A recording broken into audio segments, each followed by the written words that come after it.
దొండిపాలెం గ్రామ అభివృద్ధికి కూటమి ప్రభుత్వం అండగా నిలిచింది. ప్రతి ఇంటికి సంక్షేమ ఫలాలు చేరుతున్నాయి.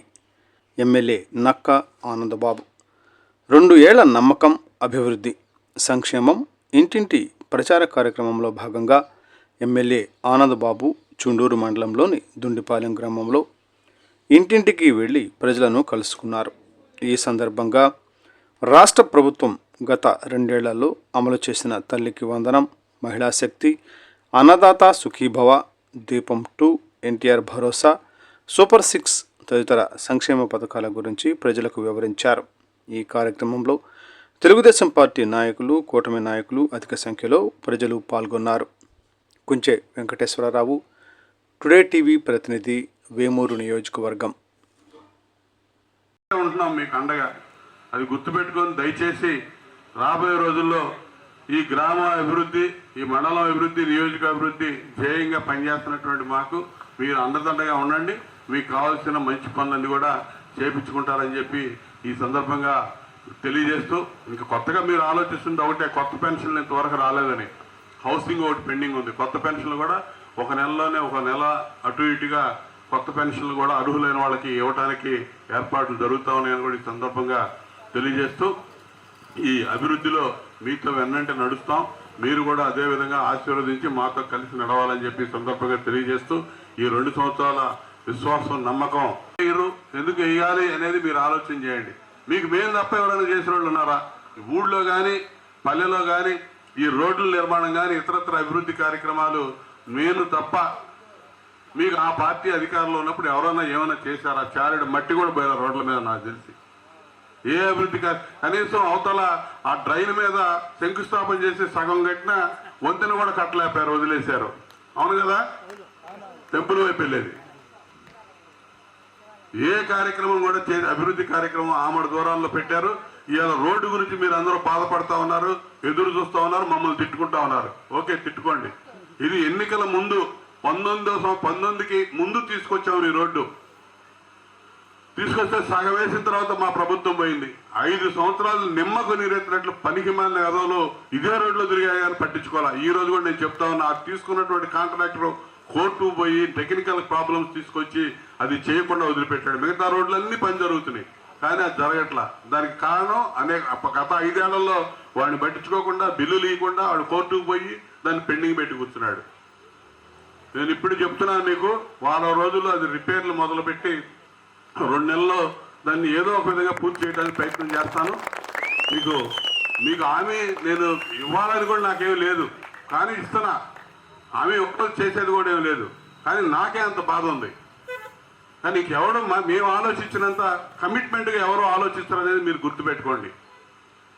చూస్తుంటే అంత బాధగా ఉంది. ఖచ్చితంగా ఏదో ఒకటి చేయాలని రాత్రి అందరు అధికారులు పిలిచి మాట్లాడాం. త్వరలోనే దానికి ఒక మోక్షం కలిగించే ఏర్పాట్లు కూడా ఏదో ఒక విధంగా చేస్తానని కూడా ఈ సందర్భంగా తెలియజేస్తూ, మీరు రాబోయే రోజుల్లోకి వచ్చినప్పుడు దానికి ముందున్నటువంటి ప్రభుత్వం జగన్మోహన్ రెడ్డి గొడ్డల పార్టీ అధికారంలో ఉండేది. 151 సీట్లు ఆయనకు కూడా అధికారం ఇచ్చారు. కానీ 5 సంవత్సరాలు తిరిగేలోపు ఆ పార్టీ అధినేతకే ప్రతిపక్ష హోదా కూడా ఈ రాష్ట్రంలో ప్రజలు ఇవ్వాల. కానీ మాకు మాత్రం 164 సీట్లు ఇచ్చారు. నేను గతంలో ఎప్పుడు గెలవని మెజార్టీలో 23,000 మెజార్టీతో నన్ను ఈ నియోజకవర్గం నుంచి గెలిపించారు. 4 సార్లు పోటీ చేశాను, 3 సార్లు ఎమ్మెల్యేగా గెలిచాను. మరి ఎప్పుడు కూడా నేను ఎమ్మెల్యేగా ఉన్నా, మంత్రిగా ఉన్నా నియోజకవర్గ అభివృద్ధి మీద ప్రధానంగా దృష్టి పెట్టేవాడిని.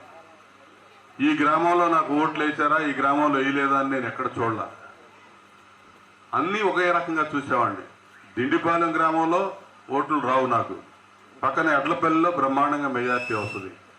కానీ ఎడ్లపల్లికి ఒక రకంగానే నిధులు ఇచ్చేవాడిని, దిండిపాలెంకి ఒక రకంగానే నిధులు ఇచ్చా. ఈ ప్రధానమైన రహదారి చాలా అధ్వానంగా ఉండేది. అధ్వానం ఉన్న రహదారికి ఒక విధంగా చేయకూడని పని అధికార దుర్వినియోగం చేసి ఎస్సీ సప్లాన్ నుంచి నిధులు తీసుకొచ్చి ఆ కాలనీ పెట్టి ప్రధాన రహదారి నుంచి రోడ్డు వేశాను. ఎవరు చేయలేరు అంత సాహసం. కానీ ఓట్లు వస్తాయంటే ఓట్లు మాత్రం రావు. నాకు గెలుస్తా. నేను 3 సార్లు గెలిచా. కానీ మీరు ఆలోచించండి, మీరు ఓట్లు వేసినా అయిపోయినా ఈ నియోజకవర్గం అందరినీ సమాన దృష్టితో చూసే మనస్తత్వంతో ముందుకెళ్ళాం. అదేవిధంగా రాష్ట్రం అంతా కూడా చంద్రబాబు నాయుడు గారి నాయకత్వంలో ఓట్లతో పని లేకుండా అంతా ఒకటే అనే ఉద్దేశంతో మరి మేము పనిచేస్తా ఉన్నాం నిస్వార్థంగా అనేది ఈ సందర్భంగా తెలియజెప్తా ఉన్నాం. సంక్షేమ కార్యక్రమాలు కూడా అంతే. ప్రభుత్వం ఇచ్చే సంక్షేమ కార్యక్రమాలు ఇలా సూపర్ 6 అమలు అవుతా ఉన్నాయి. ఎన్టీఆర్ భరోసా కింద ఎప్పుడూ లేని విధంగా రాష్ట్రంలోనే భారతదేశంలో ఎక్కడా లేని విధంగా 33,000 కోట్లు ఒక పెన్షన్ ఖర్చు పెడుతుంది ఆంధ్రప్రదేశ్ రాష్ట్ర ప్రభుత్వం. 4,000 రూపాయలు. అంతకుముందు జగన్మోహన్ రెడ్డి కూడా చెప్పాడు, నేను అధికారంలో రాగానే 3,000 ఇస్తానని 250 పెంచుకుంటా చివరి దాకా పోయాడు. చంద్రబాబు నాయుడు గారు నేను అధికారంలోకి వచ్చిన వెంటనే 3 నెలల ముందు నుంచే పెంచిస్తానన్నాడు. 7,000 రూపాయలు ఒకేసారి ఇచ్చి జూలై నెలలో 4,000 రూపాయలు పెన్షన్ మొదలుపెట్టినటువంటి ఘనత మా ప్రభుత్వం అని చెప్పి చెప్పడానికి నేను గర్వంగా ఫీల్ అవుతున్నా. తల్లికి వందనం గతంలో ఇదే జగన్మోహన్ రెడ్డి 42 లక్షల మంది పిల్లలకి ఇచ్చాడు రాష్ట్రంలో 15,000 రూపాయలు. ఇవాళ 67.5 లక్షల మంది పిల్లలకి ఇంటర్మీడియట్ లోపు చదువుకునే పిల్లలకి ఎంతమంది పిల్లలు చదువుకునే పిల్లలుంటే ఆ ఇంట్లో అంతమందికి తల్లికి వందనం కింద 15,000 రూపాయలు అందిస్తున్నటువంటి ప్రభుత్వం ఈ ప్రభుత్వం అని చెప్పి తెలియజేస్తాం. అన్నదాత సుఖీభావ అంతే 20,000 రూపాయలు సంవత్సరానికి చెల్లిస్తున్నటువంటి ప్రభుత్వం. మహిళలకి ఉచితంగా గ్యాస్ సిలిండర్లు 3 సిలిండర్లు ఇవ్వటం కానీ, స్త్రీశక్తి పథకం కింద ఉచిత బస్సు సౌకర్యం కలిగిస్తున్నటువంటి వేల కోట్ల రూపాయలు ఖర్చు అయినా సరే వెరవకుండా వెనకాడకుండా స్త్రీశక్తి ద్వారా ఉచితంగా బస్సు సౌకర్యం కలిగించినటువంటి పార్టీ ప్రభుత్వం తెలుగుదేశం పార్టీ కూటమి ప్రభుత్వం అని చెప్పి నేను తెలియజేస్తున్నాను. ఇది వాస్తవం కాదా మీరు చెప్పండి. ఈ విధంగా ఎన్నో ఇబ్బందులు ఆర్థికంగా దివాలా తీసిన రాష్ట్రాన్ని మళ్ళా గాడిలో పెట్టి పోలవరం నిర్మాణం పూర్తి చేసుకుంటున్నాం. 60,000 కోట్లు ఖర్చు పెట్టి అమరావతి నిర్మాణం జరుగుతూ ఉంది. మీకు కనపడదు. ఇప్పుడు అమరావతి నిర్మాణం చేస్తే మాకేందులే అనుకుంటారు మీరు. అమరావతి నిర్మాణం, రాజధాని నిర్మాణం మన ప్రాంతంలో 60,000 కోట్లు ఇప్పుడు ఖర్చు అవుతా ఉంది. దాదాపు 1,00,000 కోట్ల పైన ఖర్చు పెడతారు. అక్కడ ఖర్చు పెట్టడం అంటే అక్కడ ప్రజలకి అభివృద్ధి కాదు అది. ఈ ప్రాంతం అంతా మన ప్రాంతం కూడా సిఆర్డీఏ పరిధిలో ప్రాంతమే. ఇక్కడ ప్రాంతంలో చదువుకునే పిల్లలు, నిరుద్యోగ యువతకి ఉపాధి మార్గాలు, ఉద్యోగ అవకాశాలు మెండుగా వస్తాయి రాబోయే రోజుల్లో. అభివృద్ధి ఎక్కడుంటే అక్కడ భవిష్యత్తు కనపడింది. భవిష్యత్తు దృష్టిలో పెట్టుకొని పరిపాలన చేసే నాయకుడు, ఏకైక నాయకుడు చంద్రబాబు నాయుడు గారు. అది మీకు గుర్తు చేస్తాను.